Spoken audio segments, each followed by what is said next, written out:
एक छोटे से गांव भैरवपुर में एक लड़का रहता था। उसका नाम था अर्जुन। वह सीधा सादा, मेहनती और थोड़ा जिज्ञासु स्वभाव का था। गांव के लोग उसे पसंद करते थे, लेकिन एक बात थी जो उसे दूसरों से अलग बनाती थी। उसे रहस्यमयी और डरावनी चीजों में बहुत दिलचस्पी थी। भैरवपुर के पास एक घना जंगल था, जिसे लोग काली घाटी कहते थे। उस जंगल के बारे में तरह तरह की कहानियां मशहूर थीं। लोग कहते थे कि वहां एक किचकांडी रहती है, एक ऐसी आत्मा जो कभी इंसान थी लेकिन अब एक भटकती हुई चुड़ैल बन चुकी है। गांव के बुजुर्ग हमेशा बच्चों को चेतावनी देते, शाम के बाद काली घाटी में मत जाना, वहां किचकांडी रहती है जो इंसानों को अपने जाल में फंसा लेती है। लेकिन अर्जुन इन बातों को अंधविश्वास समझता था। रहस्यमयी मुलाकात। एक दिन शाम को वह लकड़ी लेने जंगल चला गया। सूरज ढल रहा था और आसमान लाल हो गया था। तभी अचानक उसे किसी के रोने की आवाज सुनाई दी। कौन है वहां? अर्जुन ने डरते हुए पूछा। आवाज फिर आई, धीमी, दर्द भरी। अर्जुन धीरे धीरे उस दिशा में बढ़ा और उसने देखा एक लड़की पेड़ के नीचे बैठी रो रही थी। उसके लंबे काले बाल थे, चेहरा बेहद खूबसूरत, लेकिन आंखों में अजीब सा दर्द था।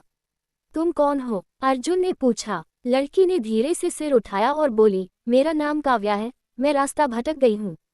अर्जुन को उस पर तरस आ गया। उसने कहा, डरो मत, मैं तुम्हें गांव तक छोड़ दूंगा। लेकिन काव्या ने सिर हिलाया, नहीं, मैं गांव नहीं जा सकती। अर्जुन हैरान हुआ, लेकिन उसने ज्यादा सवाल नहीं किए। वह कुछ देर उसके साथ बैठा रहा, बातें करता रहा। धीरे धीरे दोनों के बीच दोस्ती होने लगी। अजीब घटनाएं। अर्जुन रोज शाम को काव्या से मिलने जाने लगा, लेकिन उसने एक बात नोटिस की, काव्या कभी दिन में नहीं मिलती थी और हमेशा वही जगह पर बैठी रहती थी। एक दिन अर्जुन ने पूछा, तुम यहाँ अकेली क्यों रहती हो? काव्या कुछ देर चुप रही, फिर बोली, अगर मैं तुम्हें सच बताऊं तो क्या तुम मुझसे डरोगे? अर्जुन मुस्कुराया, नहीं, मैं नहीं डरता। काव्या की आंखों में आंसू आ गए। मैं इंसान नहीं हूँ, मैं वही किचकांडी हूँ जिससे सब डरते हैं। अर्जुन का दिल एक पल के लिए रुक गया, लेकिन उसने खुद को संभाला। ये कैसे हो सकता है? तुम तो बिल्कुल इंसान जैसी हो। काव्या ने कहा, मैं पहले इंसान थी, लेकिन मेरे साथ बहुत बुरा हुआ। किचकांडी की कहानी। काव्या ने अपनी कहानी सुनानी शुरू की। कई साल पहले मैं इसी गांव में रहती थी। मैं एक साधारण लड़की थी, लेकिन एक तांत्रिक ने मुझे अपने काले जादू के लिए पकड़ लिया। उसने मुझे इस जंगल में कैद कर लिया और मेरे साथ गलत प्रयोग किए। जब मैंने विरोध किया तो उसने मुझे मार दिया और मेरी आत्मा को इस जगह से बांध दिया। अर्जुन की आंखों में गुस्सा आ गया। उस तांत्रिक का क्या हुआ? वह अब भी जिंदा है और यही कहीं रहता है। काव्या बोली, मैं दिन में कहीं नहीं जा सकती और रात में भी इस जगह से दूर नहीं जा सकती।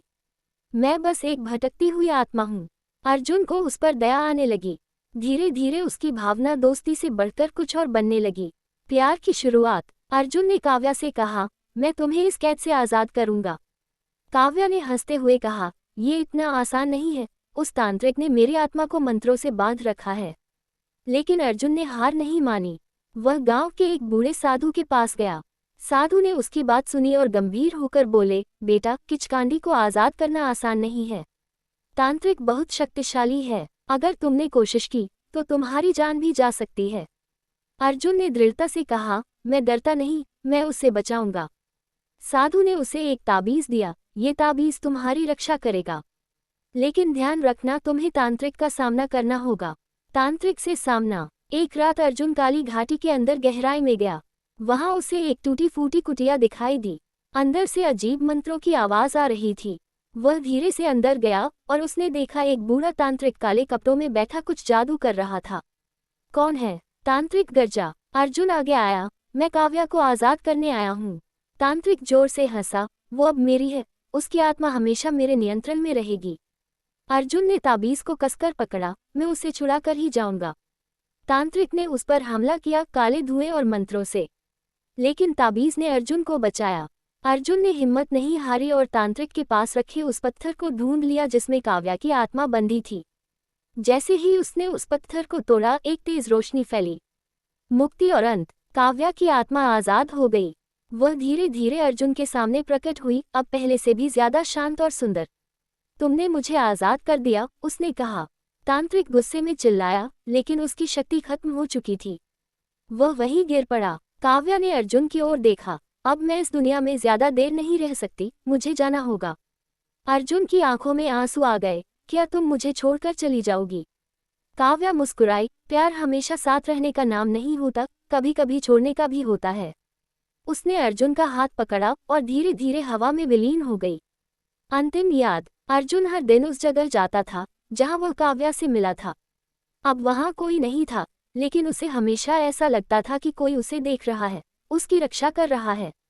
गांव के लोग कहते थे किचकांडी अब नहीं दिखती, शायद उसकी आत्मा को शांति मिल गई। अर्जुन जानता था वह कहीं ना कहीं अब भी है, बस एक अलग दुनिया में। और उसकी याद हमेशा उसके दिल में जिंदा रहेगी।